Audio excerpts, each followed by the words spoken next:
자, 이제 신명기의 마지막 주간이라고 보시면 되겠고요.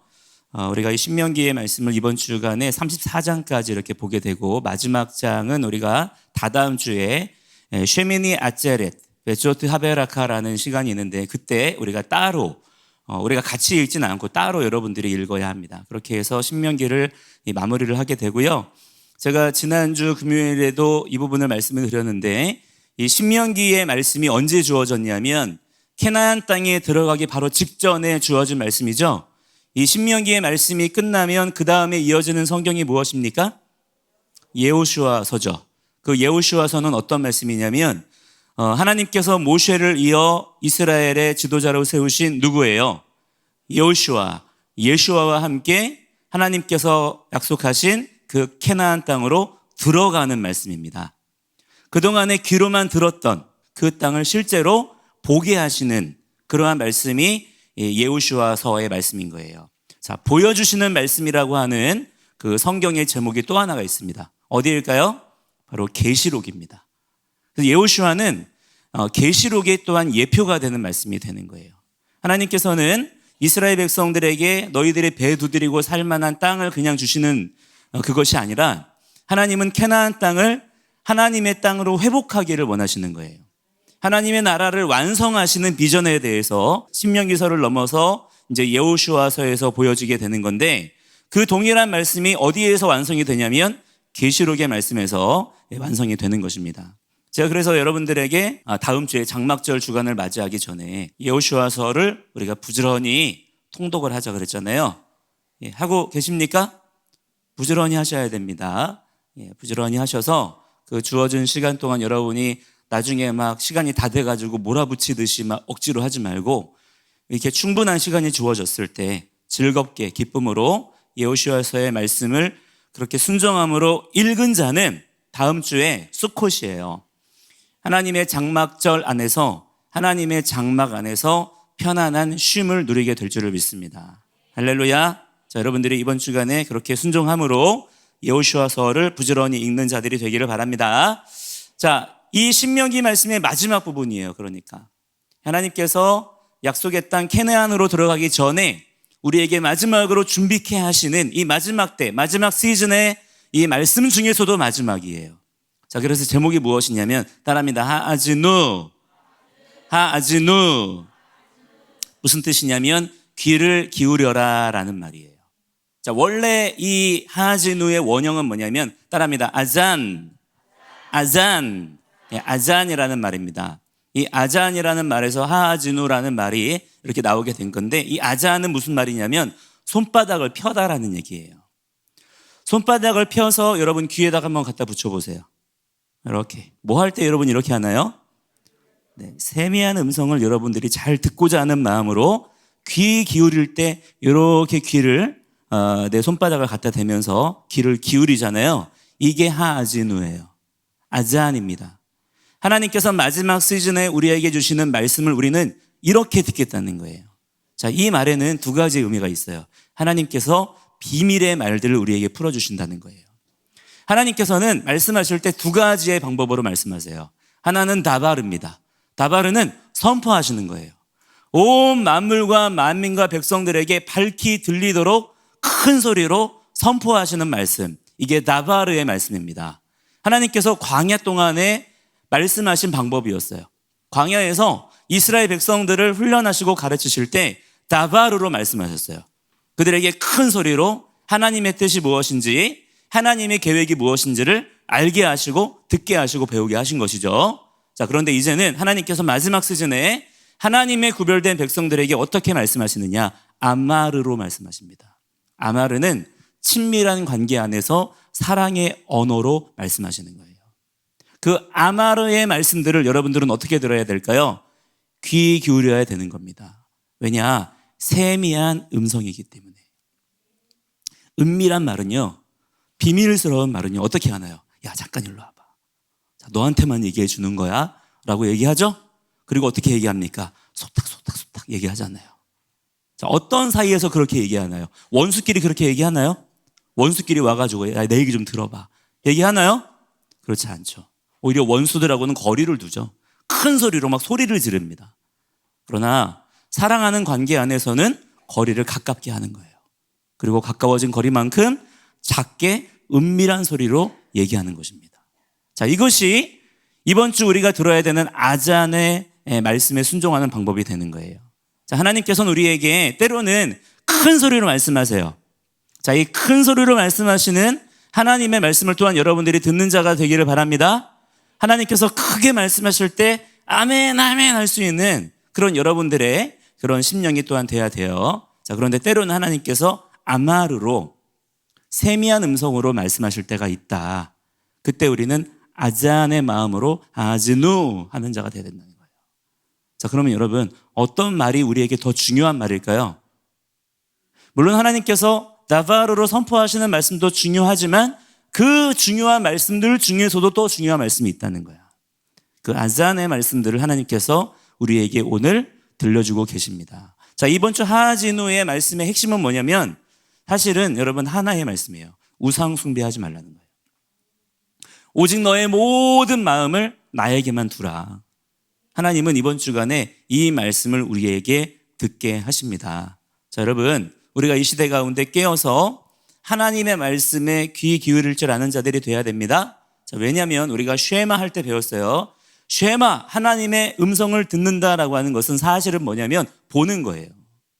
쉐마라는 글자가 원래 본다라는 뜻을 가지고 있는 단어입니다.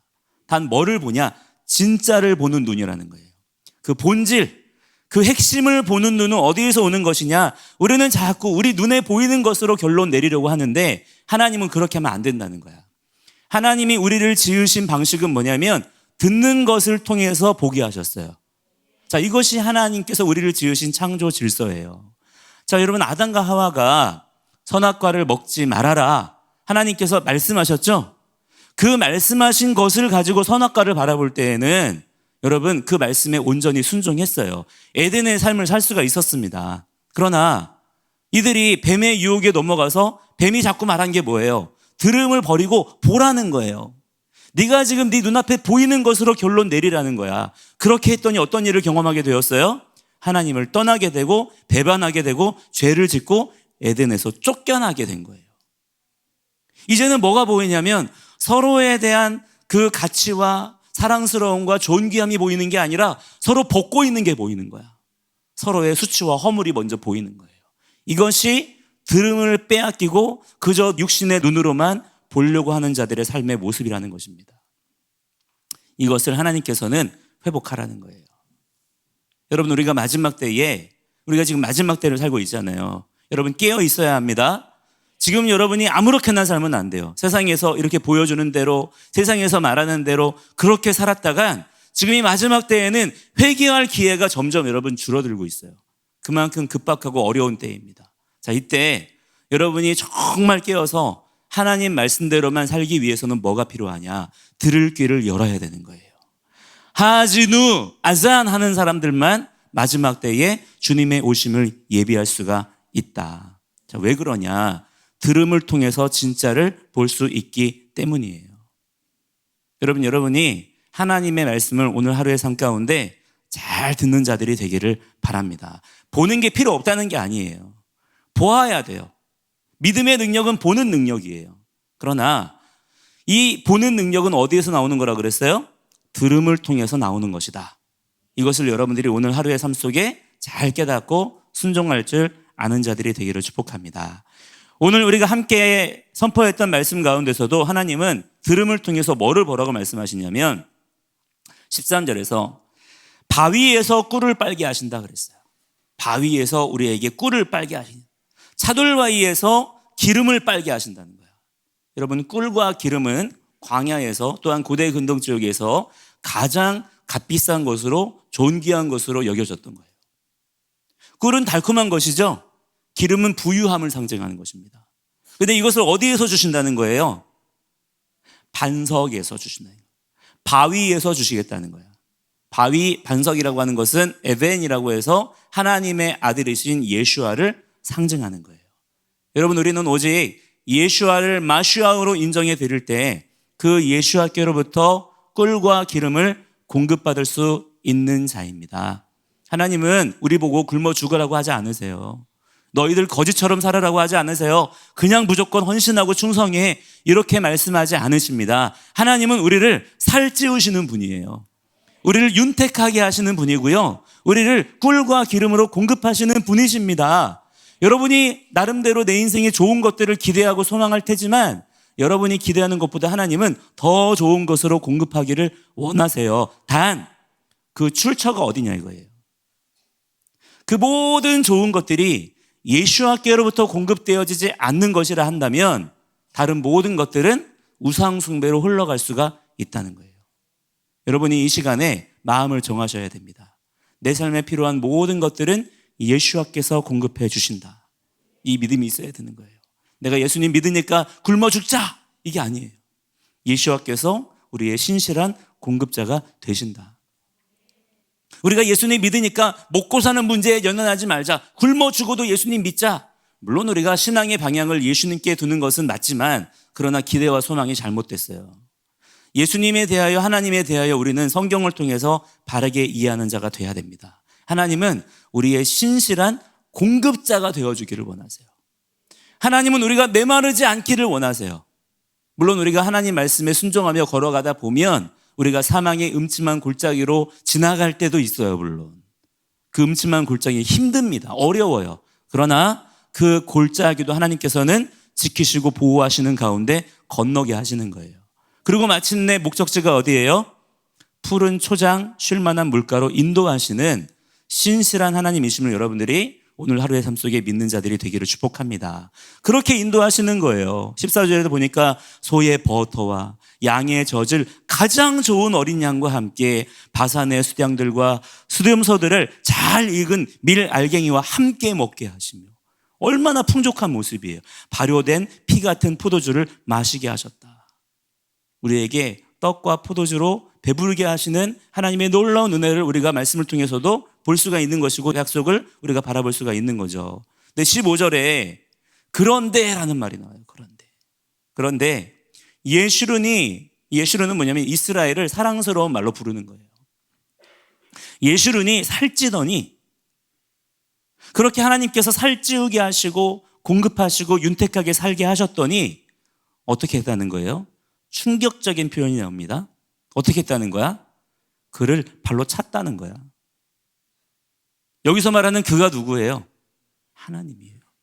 이스라엘이 하나님의 그 은혜와 공급하심을 입은 그 하나님의 은혜로 살찌워진 그 이스라엘이 이제는 먹고 살만하니까 하나님을 발로 찼다는 거야. 왜 그래요? 이제 내가 먹고 살만하거든. 이제 내가 부족한 게 없거든요. 그러니까 이게 무슨 말이냐면 내 그동안의 신앙의 목적이 하나님이 아니었다는 게 증명된 거야. 그동안에 이 사람들이 왜 하나님을 의지하고 왜 하나님만 바라보고 살았어요? 정말 열심히 충성했어요. 정말 열심히 목숨 걸고 가나안 땅에서 전쟁했어. 그런데 그 목적이 어디 있었다는 거야? 자기한테 있었다는 거야. 그 목적 달성하니까 이제는 하나님 필요 없다고 발로 차버렸다는 거야. 이어지는 말씀에 그를 만드신 하나님을 그가 버렸다. 심지어 그의 구원자이신 반석을 바보로 여겼다 그랬어. 이렇게 번역이 됐는데 원래는 나벨이라는 말이에요. 바보로 여겼다는 말은 나벨인데 나벨은 뭐냐면 창피를 주는 거야. 많은 우상들을 세워놓고 그 우상들 중에서 하나님의 이름을 없인 여기는 거예요. 다른 우상들 앞에서 하나님의 이름을 창피 주는 거야. 그게 나벨, 바보로 여기는 거야. 누가 그렇게 한다는 거예요? 캐나안 땅 거민들이 그렇게 하는 거예요? 아니에요. 하나님의 은혜를 입은 예슈룬, 하나님의 사랑스러운 신부인 이스라엘이 하나님께 그렇게 하더라는 거예요. 왜? 자기 목적 달성했으니까. 자, 이걸 뭐라고 하냐면 종교 생활이라고 하는 거예요. 여러분들이 교회 나와서 열심히 예배드리고 열심히 기도하고 눈물 콧물 다 쏟고 온갖 충성과 헌신을 다 해도 여러분 결국에 그 목적이 나에게 있다면 그것은 하나님 앞에 가장 가증스러운 일이 되는 겁니다. 하나님은 종교인을 제일 싫어하세요. 왜냐? 거짓된 자들이기 때문에, 위선자이기 때문에. 하나님은 진실한 사람을 기뻐하십니다. 우리가 어떻게 하면 하나님 앞에 진실한 자가 될 수 있을까? 모든 목적을 누구에게 두는 거예요? 하나님 영광 받으옵소서. 내가 열심히 충성해요. 내가 열심히 헌신합니다. 왜? 보상을 받으려고? 하나님, 제가 이렇게 충성하고 이렇게 열심히 했으니까 저 좀 기분 좋게 해주세요. 이게 종교생활이라고. 이게 종교생활이에요. 아시겠어요? 그럼 우리가 충성하고 헌신하고 열심히 기도하고 열심히 말씀 묵상하고 왜 그렇게 하는 거죠? 하나님 영광 받으세요. 하나님 높임 받으세요. 하나님의 뜻이 이루어지기를 원합니다. 자, 이렇게 하려면 여러분이 나를 쳐서 복종시켜야 돼요. 자꾸 눕고 싶고 졸고 싶고 편안하고 싶고 이러한 나의 마음을 꺾고 하나님의 나라, 하나님의 의, 하나님의 영광, 이렇게 우리의 생각을 자꾸 바꾸지 않으면 우리의 마음은 자꾸 그쪽으로 갑니다. 여러분이 오늘 이 말씀의 경고를 잘 듣고 우리가 이런 일들을 저지르는 자가 되면 안 되겠죠? 우리에게 은혜를 베푸신 하나님께 우리가 감사하면서 하나님의 이름을 영어롭게 하고 영광을 올려드릴 수 있는 그런 여러분들의 삶이 돼야 될 줄을 믿습니다. 18절 마지막 절에 보니까 너를 낳은 반석이라 그랬어요. 너를 낳은 하나님이라 그랬어. 만약에 여러분의 부모님이 여러분을 정말 낳으시고 또 지극정성으로 사랑으로 기르셨는데 근데 여러분이 나중에 장성한 후에 부모님을 막 무시하는 거야. 당신이 뭔데? 당신이 누군데? 막 이러면서 막 부모님 막 때리고 말이야. 막 창피를 주고 모욕을 주고 더 심하게 더 심한 말로 해볼까요? 막 침을 뱉고 막. 그러면 그 부모님의 마음이 어떨 것 같아요? 어떨 것 같아요? 살고 싶지 않을 거야. 그러지 않을까요? 여러분 마찬가지로 하나님 아버지께서 오늘 그 심정을 말씀하시는 거예요. 우리가 하나님 앞에 거룩하고 온전한 진실한 믿음의 사람들이 될 수 있기를 주의 이름으로 간절히 축복합니다. 오늘 주님의 그 세미한 음성을 잘 듣고 우리가 우상 숭배하는 종교인이 아니라 진실한 마음으로 하나님을 섬기는 주님의 귀한 자녀들이 되기를 원합니다. 함께 이 시간에 기도할 때 오늘도 우리에게 들려주시는 주님의 세미한 음성 우리가 잘 듣고 그 말씀 앞에 반응할 줄 아는 자들이 되게 하여 주시옵소서. 우리가 우상 숭배하지 아니하고 오직 하나님의 영광을 위하여 살아갈 줄 아는 믿음의 사람들이 되게 하여 주옵소서. 우리 간절한 마음으로 주여 부르고 기도합니다. 주여.